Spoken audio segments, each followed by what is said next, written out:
Livro de Josué, capítulo 7, nós vamos ler o verso 3, 4 e 5, que diz assim: Quando voltaram a Josué, disseram: Não é preciso que todos avancem contra Ai. Envie uns 2 ou 3 mil homens para atacá-la. Não canse todo o exército, pois eles são poucos. Por isso, cerca de 3 mil homens atacaram a cidade.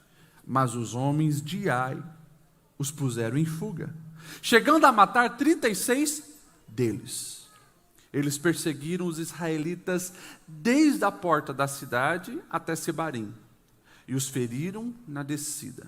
Diante disso, o povo desanimou-se completamente. Amém? Até aqui, pode se assentar.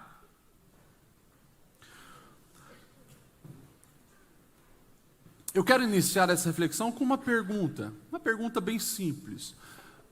Alguma vez na sua vida você já sofreu uma derrota e não entendeu nada?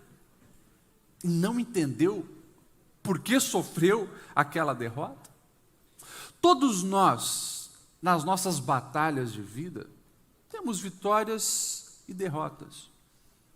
E derrota não é fácil, porque você sofre, você se angustia, você chora, ainda mais quando você não entende. Mas também, nas derrotas nós temos oportunidade. Eu gostaria de falar sobre esse tema, nos bastidores da derrota. Por quê?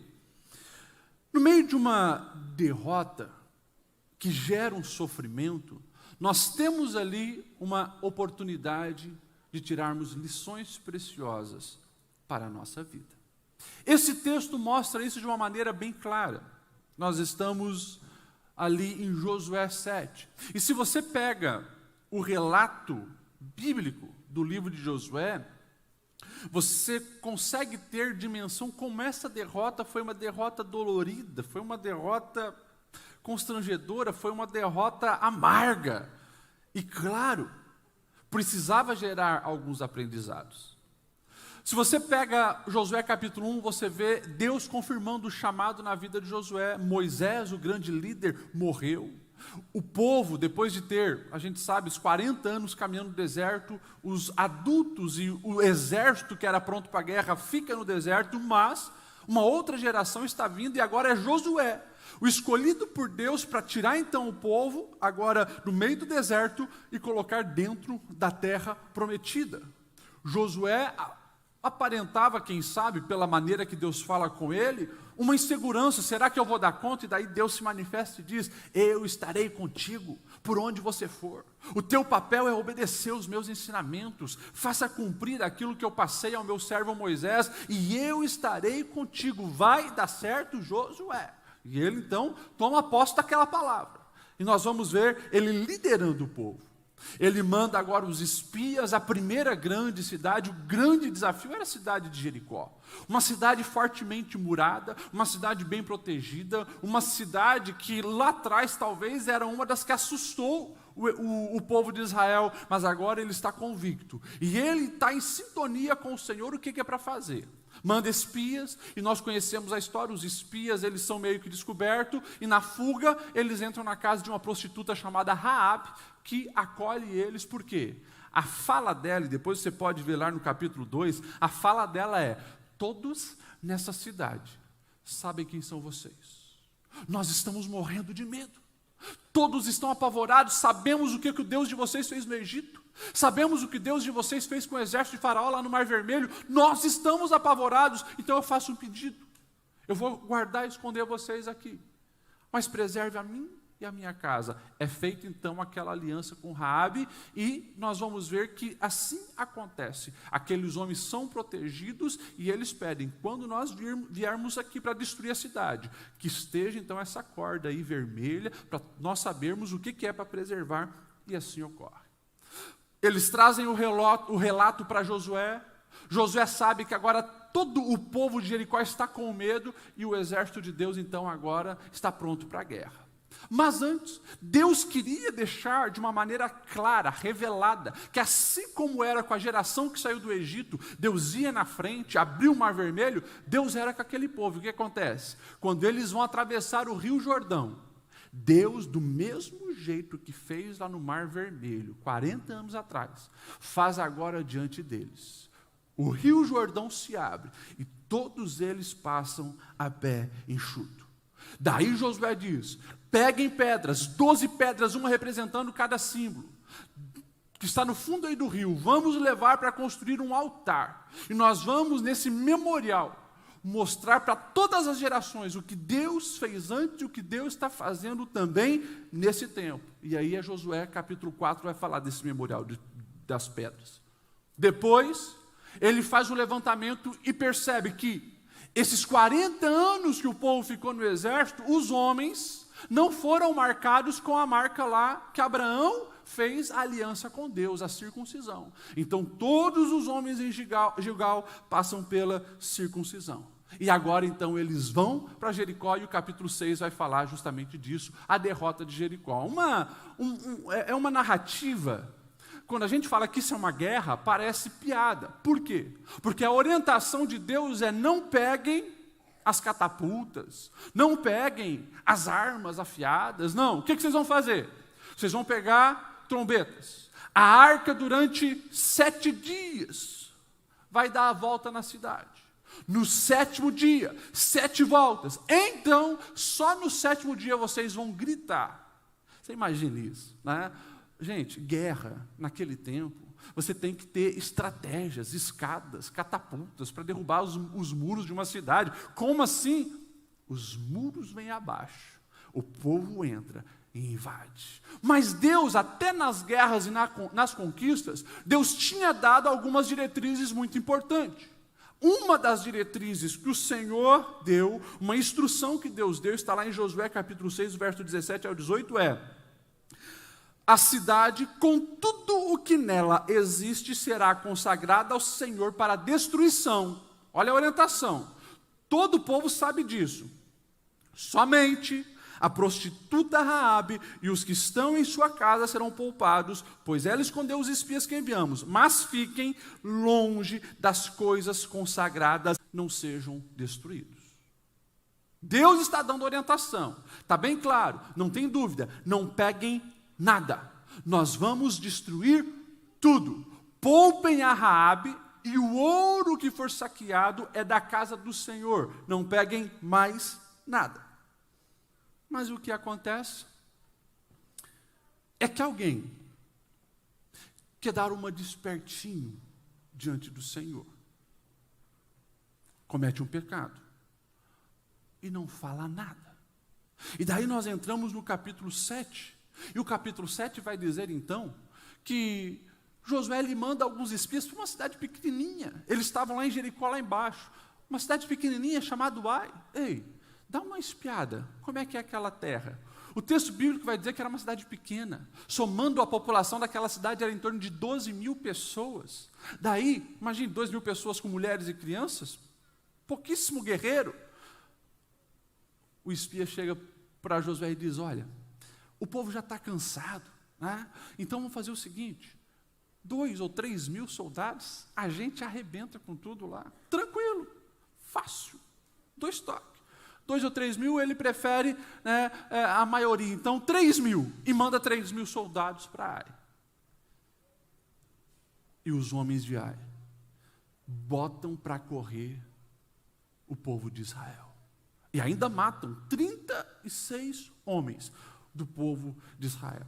E daí, nós chegamos aqui nesse episódio porque está todo mundo apavorado. Sofreram uma derrota. O que aconteceu? E agora, nos bastidores da derrota, é momento de aprendizado. Eu gostaria de colocar 5 lições aqui para você refletir durante essa semana. O que nós podemos aprender no bastidor de uma derrota? Primeira coisa, nós precisamos aprender que os momentos de vitória podem ser inícios de trágicas derrotas. Momentos de vitórias podem ser início de trágicas derrotas.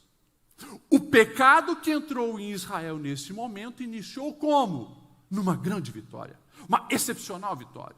Os muros de Jericó estavam no chão, o povo invadiu, destruiu tudo, mas lá, alguém abriu brecha para o mal. Não guardou o coração, não vigiou a sua alma, cobiçou algo que não deveria cobiçar, se apossou de algo que não deveria se apossar, e a maldição estava presente. E agora, eles foram derrotados por isso. Escute o que eu vou te dizer, preste bem atenção. Deus deseja nos ver vitoriosos, e Deus deseja nos abençoar com vitórias. Mas não pense que, depois da luta, quando você se sentir vitorioso, que você pode baixar a guarda. Agora está tudo bem. Agora já sou mais que vencedor. Gente, a nossa vitória plena e completa só acontece no céu. Enquanto nós estivermos caminhando nessa terra, nós estamos em batalha. Vamos ter vitórias, mas durante as vitórias, esteja vigilante e não baixe a guarda. Nós vamos ver mais para frente uma história muito parecida. Gideão, com seus 300, uma vitória estrondosa, maravilhosa. Daí o que começa a acontecer? Ele começa a recolher o ouro que o pessoal vai trazendo, e aquilo ele faz uma estola sacerdotal, e o texto da Bíblia vai dizer, aquela estola, porque ele não era sacerdote, aquela estola, aquele colete sacerdotal começou a trazer brigas e maldições, e foi a destruição da casa de Gideão, um herói da fé que teve um final trágico e uma maldição familiar absurda. Por quê? Não vigiou no tempo da vitória. Eu não sei você, eu conheço pessoas que começaram a sua derrota de vida quando alcançaram um sonho que queriam realizar. Não, porque quando eu chegar lá, daí... E aquilo foi uma desgraça. Não, porque quando eu for o gerente desse lugar, estiver nesse cargo, quando eu estiver ganhando tanto, daí sim a gente vai poder usufruir e tal. E quando ele chega lá, a maldição acontece, se perde. Não, porque quando eu conseguir vencer essa batalha e ganhar tanto por mês, aí as coisas começam a se ajeitar, na verdade, ali começa a piorar.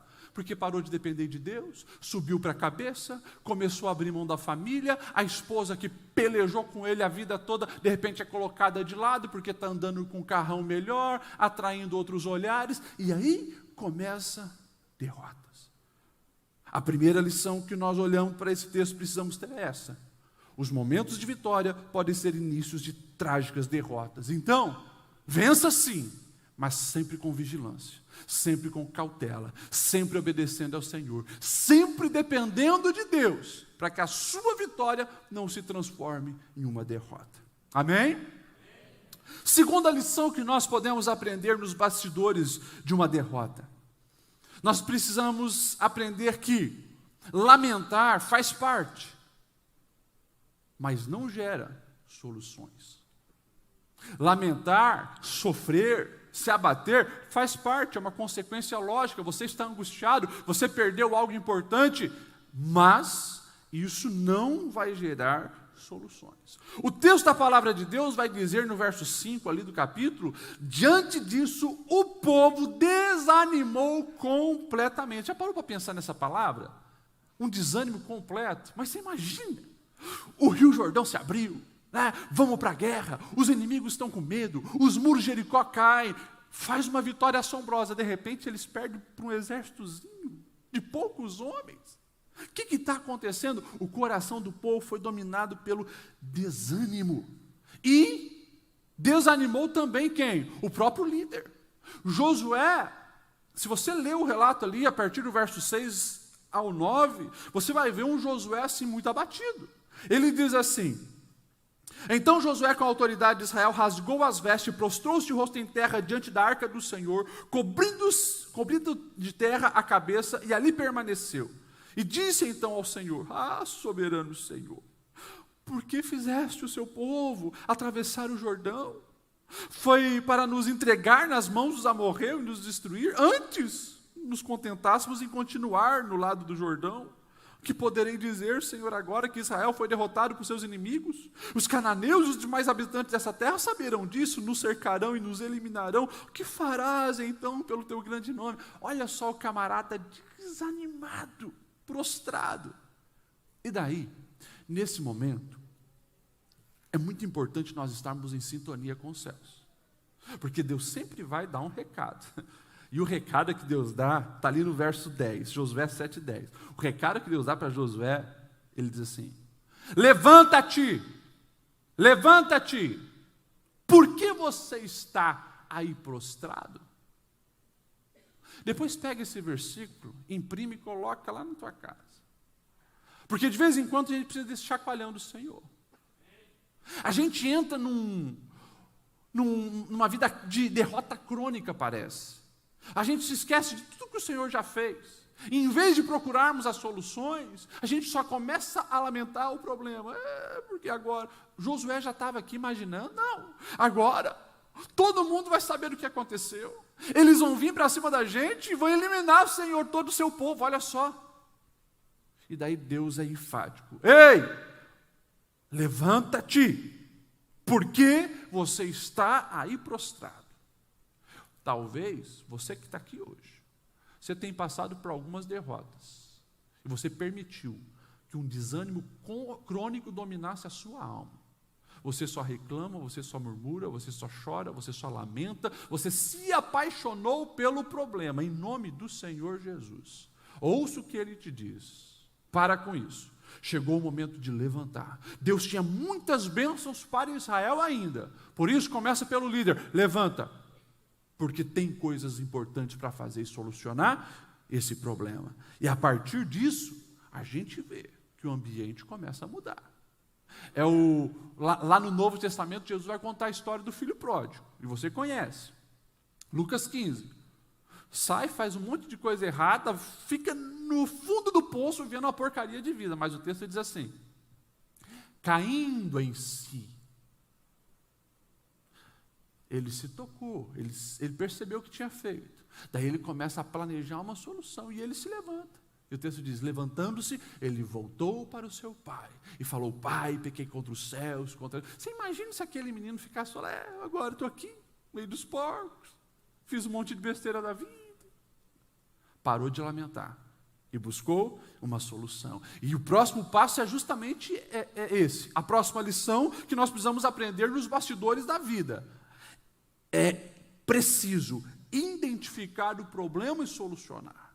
E daí, Deus vai dando a sabedoria e o discernimento, porque Josué está apavorado, não sabe o que aconteceu. E daí Deus se manifesta, verso 11 e 12. E daí Deus diz: Israel pecou, violou a aliança que eu ordenei, apossou-se de coisas consagradas, roubou-as, escondeu-as e a colocou junto aos seus bens. Por isso, os israelitas não conseguem resistir aos inimigos. Gente, presta atenção. Isso aqui é Deus falando com Josué, mas olha quanta chave importante que nos mostra o porquê nós enfrentamos derrotas. Está aqui. Deus, ele está falando, né? Não conseguem resistir os inimigos. Por quê? Permitiu que o erro entrasse. Fogem deles porque se tornaram merecedores da sua destruição. Vocês, se não destruírem do meio de vocês o que foi consagrado à destruição. É muito forte. Mas Deus dá a revelação para Josué. Josué, tem coisa errada. Porque se eu estou na frente, se eu estou com vocês, se eu, Deus Todo-Poderoso, entro na batalha, a vitória é certa. Se houve derrota, alguma coisa está errada. Identifique. Vai atrás, corra para perceber aonde está o erro, para que haja uma solução e vocês possam desfrutar da minha presença e da minha bênção, diz o Senhor. E é claro, esse texto da palavra de Deus, ele nos deixa bem claro que as desobediências aos ensinos do Senhor, aos comandos do Senhor, sempre resultarão em derrota.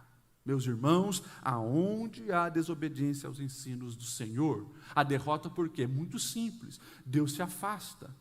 Aonde não há a obediência, aonde a palavra de Deus não tem vez, pode ter certeza, o Senhor se afastou e o mal vai entrar. Então nós precisamos cuidar com isso e identificar, nos momentos da derrota, identifica o que causou isso, o que eu estou fazendo de errado, por que o Senhor não está comigo, por que o Senhor não me deu a vitória. Vamos aprender nesse momento.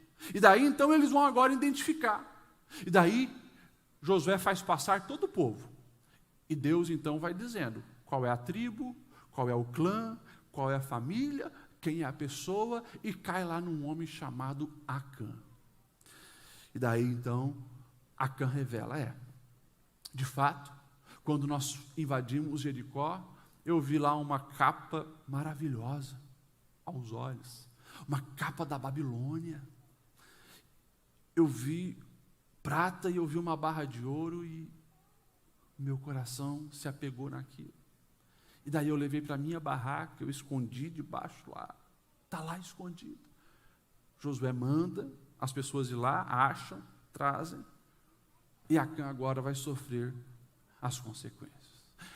Isso fala, meus irmãos, interessante, isso fala de pureza, isso fala de santidade, isso fala de não brincar com o pecado, isso fala de obediência aos ensinos do Senhor.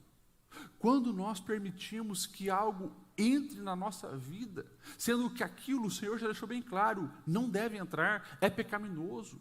Seja o olhar lascivo, seja a língua mentirosa, seja pensamentos imorais, seja a ganância, a cobiça, o roubo, tantos outros pecados, se isso entra, vai trazer derrota, vai afastar a presença do Senhor. E nós não podemos permitir que isso aconteça. John Wesley, ele dizia, ou você mata o pecado, ou o pecado te matará. E é uma verdade.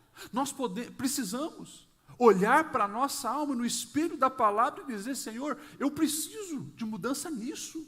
Eu sou irascivo, eu sou pesado em palavras, eu explodo facilmente, eu ofendo e machuco as pessoas, eu engano, eu pratico a mentira, eu dou um jeitinho no trabalho para me dar bem. Ou seja, nós não podemos abrir a brecha para o mal, porque aonde o mal entra, a derrota também vai acontecer, cedo ou tarde, isso vai vir à tona.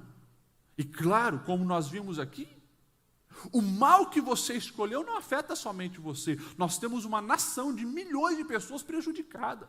Nós tivemos 36 homens que morreram. São 36 famílias sem o seu pai aqui por causa da decisão errada de alguém. Ou seja, quando se há brecha para o pecado, nós precisamos entender.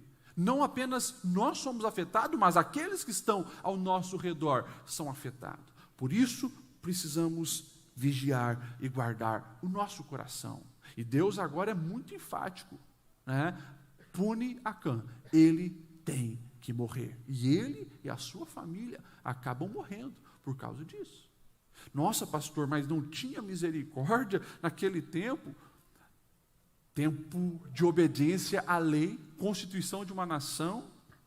Mas se nós olharmos, escute isso, se nós olharmos para o Novo Testamento, a gente precisa também fazer uma leitura do Novo Testamento, sim, de um Deus de amor, um Jesus gracioso, um Jesus misericordioso, mas são várias as passagens do Novo Testamento que mostram quando houve brincadeira com o sagrado, Deus também puniu. Está ali o caso de Ananias e Safira, fulminados na presença do Senhor por brincarem de ofertar, brincando com a oferta que é algo sagrado. Paulo, em 1 Coríntios capítulo 5, ele vai dizer assim, ei, o que está acontecendo com vocês, igreja de Corinto? Como que vocês estão tolerando dentro de vocês coisas que não são praticadas nem no meio dos ímpios? Sabe o que estava acontecendo? No capítulo 5 do 1 Coríntios, ele vai dizer, tem entre vocês um homem que está se deitando com a esposa do próprio pai? Que pouca vergonha é essa? E daí parece que o cara tinha sido confrontado e não mudou de vida. Daí Paulo diz assim, ei, expulse esse cidadão do meio de vocês. A expressão é pesada, mas é Bíblia. Depois vai lá 1 Coríntios 5. A expressão de Paulo é, entregue esse homem a Satanás. O que é entregar a Satanás? Não permita que ele esteja contaminando os outros da igreja. Ele vai sim para o mundo. Se ele quer viver a prática do mundo, deixa ele ir, entrega a Satanás ao Deus desse povo. Para que, quem sabe, ele apanhe da vida e no dia do juízo, ele possa, quem sabe, né, no fim, se arrepender, mudar de vida, e quem sabe a alma dele ainda se salve. Mas olha só, o apóstolo Paulo, aquele que amou os gentios, ele também é muito duro, porque ele sabe, com o pecado não se brinca. Daí a gente precisa trazer isso para a nossa realidade. Porque muitas vezes, a gente sim pratica o amor ao pecador, e precisamos praticar, mas não ser condizente, complacente com aquilo. Jesus, quando encontrou aquela mulher adúltera, ele foi bem enfático com ela. Vai, mas não peques mais, e não peques mais, fuja dessa vida. Quando Jesus encontra aquele paralítico de Betesda, 38 anos, o homem lá, e Jesus o cura, daí o último versículo diz assim, de João 5, quando eles se encontram no templo, Jesus olha para ele e diz, ei, para de pecar, para que não te aconteça algo pior do que você estava padecendo esses 38 anos, ou seja, o que é? É a perca da vida eterna. Então, meus irmãos, nós precisamos sondar. No meio das derrotas que a gente sofre, sonda o teu coração, sonda a sua família, sonda a sua alma, com quem você está fazendo aliança, no teu trabalho, está tendo brecha para o pecado, na sua conduta no mundo virtual, está tendo brecha para o pecado, fecha isso em nome de Jesus, porque senão isso vai destruir a sua vida. A quarta lição fala justamente disso, A quarta lição é, nos bastidores da derrota, nós também podemos aprender que a cobiça que nós nutrimos, ela pode se tornar mortal. Aquele homem, chamado Acã, não foi de uma hora para outra que ele recebeu um espírito de ladrão, o espírito de avareza e cobiça. Era algo provavelmente que ele já vinha alimentando um tempo, e quando deu a oportunidade, tudo veio à tona, e ele se apossa do que não deveria. E ele depois reconhece. Josué 3, do 20 ao 21, ele vai dizer assim, é verdade, eu pequei contra o Senhor. E eu fiz foi o seguinte, quando eu vi entre os despojos uma bela capa feita na Babilônia, 2,4 kg de prata e uma barra de ouro de 600 gramas, eu cobicei e me apossei delas, estão escondidos no chão, na minha tenda, com a prata por baixo. Olha só, ele confessa então depois que foi descoberto apenas, mas ele mostra que aquilo encontrou um lugar no seu coração. Interessante, algumas Bíblias mais antigas, como da Almeida Corrigida, vai dizer no verso 1 a seguinte expressão, prevaricaram os filhos de Israel. Prevaricar, Hoje já nem se usa muito essa expressão, nas Bíblias novas nem tem mais isso. Alguém tem na Bíblia isso ainda, está essa expressão? Prevaricaram contra o Senhor? Tem algumas aí, Gente, o que é prevaricar? Faltar ao cumprimento do dever por interesse pessoal. É justamente aquele olhar egoísta. O povo está conquistando Jericó, Deus deu uma ordenança, mas ele quer se dar bem. O importante é ele quer sair por cima, ele quer ter o seu ganho, o seu lucro. Ei, esses dias eu estava conversando com um delegado que congrega com a gente, ele falou, pastor, nunca teve um tempo com tantos golpes virtuais, e com tanta facilidade dar golpe como nos dias de hoje, por causa que está todo mundo ali olhando para uma tela, e daí sempre tem alguém querendo se dar bem, e os ladrões, os golpistas, os estelionatários, o que eles fazem? Eles observam um desejo daquela pessoa e começam a articular, tem tanto na tua conta, você vai receber, você só precisa fazer um depósito simbólico, de R$1.000 para você ganhar 30. 30? E cresce os olhos e vai lá e faz. E assim por diante. É o que mais tem acontecido hoje. Por quê? O mal, ele vai entrando quando não há controle e domínio dos desejos. A ambição, a ganância, ela vai dominando a alma e as pessoas acabam se perdendo. Nós precisamos guardar a nossa alma para que a cobiça, o desejo por coisas ilícitas não nos prejudique. E para nós finalizarmos, a quinta lição desse texto fica bem claro, jamais vale a pena trocar a presença de Deus por nada desta vida. Que as derrotas nos ensinem isso. Talvez hoje você vive um dia ruim. Quem sabe você vive num momento delicado da sua vida, ou nesse ano de 2021, você teve uma derrota que está amargando ainda. Ei, não viva essa dor sem tirar lições preciosas e importantes para a sua jornada de fé e a sua jornada de vida. E uma delas é, não vale a pena trocar a presença de Deus por nada. O verso 11, que nós já lemos e destacamos, é assustador. Mas o Senhor deixa bem claro, eu não estarei mais com vocês, se não destruírem do meio de vocês o que foi consagrado à destruição. E quando a gente pega, todos esses textos que nós lemos, nós temos dentro de Jericó, uma prostituta chamada Raabe, mas com um coração desejoso pela presença do Deus de Israel. Ela queria o Deus de Israel, ela queria conhecer o Deus de Israel, e daí nós temos no meio do povo de Israel, alguém que desfrutava da presença de Deus, e alguém que viu Deus fazer coisas assombrosas, alguém cobiçando as coisas que estão dentro de Jericó. O tempo passa, e tudo vem à tona. Raabe, a prostituta, converteu-se, recebeu o Deus de Israel, e viveu uma vida abençoada, fazendo parte da genealogia do Messias. Jesus faz parte da genealogia que veio de Raabe. E daí, Acã, que tinha tudo para dar certo, pertencia ao povo de Deus, assombrando e espantando todos os outros povos que estavam com medo deles, mas por cobiçar as coisas pecaminosas, acabou morto. Que nós possamos vigiar o nosso coração e não abrir mão da presença do Senhor. Isso é sério. Tanto que Davi errou muito e pecou muito, mas a oração que ele faz no Salmo 51, ele clama: Senhor, não retires de mim o teu Espírito.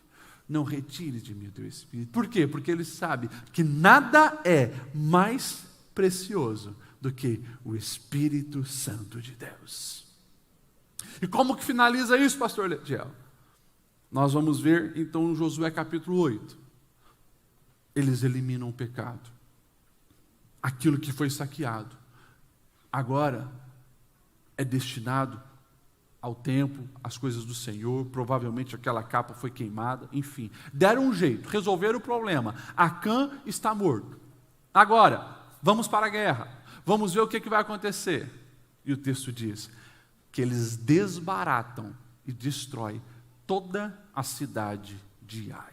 Aquele exército que parecia poderoso e venceu uma batalha com o povo de Deus, agora está derrotado. Por quê? Porque Deus voltou para a frente do seu exército.